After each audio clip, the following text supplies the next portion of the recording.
और ये गाना उनकी मम्मी को मैं डेडिकेट करना चाहूंगी। आज उनके लिए बड़े सौभाग्य की बात होगी कि और बड़े गर्व की बात होगी, हर माँ बाप इसी दिन का इंतजार करता है कि मेरा बच्चा पढ़ लिख के बड़ा हो जाए और अपने बच्चे के अपने हाथों से उनके हाथ पीले करें।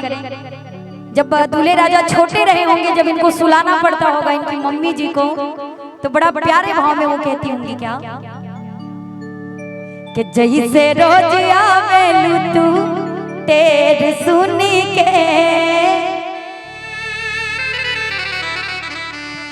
ये उनके मम्मी जी के लिए मैं ये प्यारी सी गीत सुनाना चाहूंगी। इसके बाद में तो रंगारंग चलेगा ही,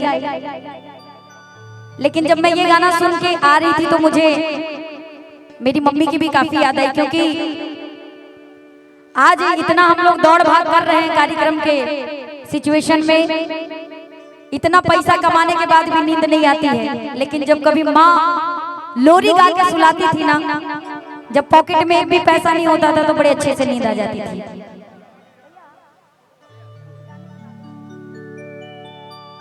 हाँ, इसको रख दीजिए और थोड़ी देर के लिए एकदम शांति से इस गीत को आप लोग सुनिए। उसके बाद में फिर आजकल बड़ा मरून कलर चला था, ट्रेंडिंग बा, और मंच पे कोई भीड़ नहीं लगाएगा, इसके लिए रिक्वेस्ट करती हूँ मैं, उसको पीछे कर दो।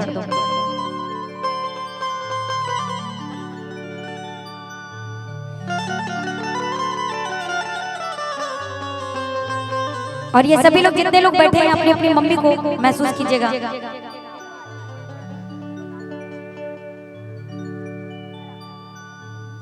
कि जैसे रोज आवेलू तू तेरे सुन के, आइयो रे निंदिया निंदरबान से। कि जैसे रोज आवेलू तू तेरे सुन के, जैसे रोज आवेलू तू तेरे सुन के, आइयो रे निंदिया निंदरबान से, आइयो रे निंदिया निंदरबान से।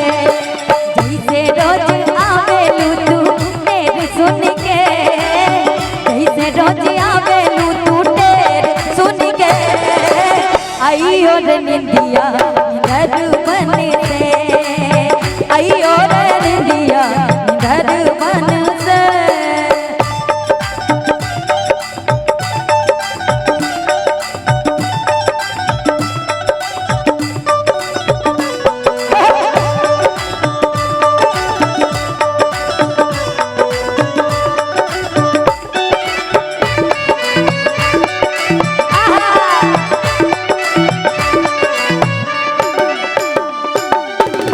बड़ा होके दोनों ने ललन राज करी है, ये हीरा मोती मूंगवा से दिन रात खेली है। घरवा भरल रही अनधन से, घरवा भरल रही अनधन से, आइयो रे निंदिया निंदरबान से। घरवा भरल रही अनधन से, आइयो रे निंदिया निंदरबान से। जैसे रोज आवेलू तू तेरे सुन के, जैसे रोज आवेलू तू तेरे सुन के, आइयो रे निंदिया निंदरबान से, आइयो रे निंदिया निंदरबान से।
रखिया लगा के मैया छतियन से पूजा करब तोरे चरणन के। रखिया लगा के मैया छतियन से पूजा करब तोरे चरणन के।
घरवा भरल रही अनधन से, घरवा भरल रही अनधन से।